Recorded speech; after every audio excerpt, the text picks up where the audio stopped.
Corsia 4, falsa partenza. Squalifica la 4.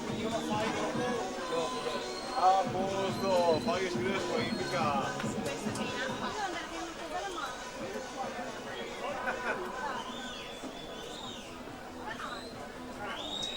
Coadulo il giudice arbitro.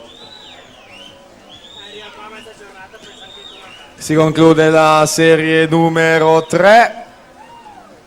Federico Rizzardi dalla prima corsia, 1:24:56 alla partenza, la seconda serie.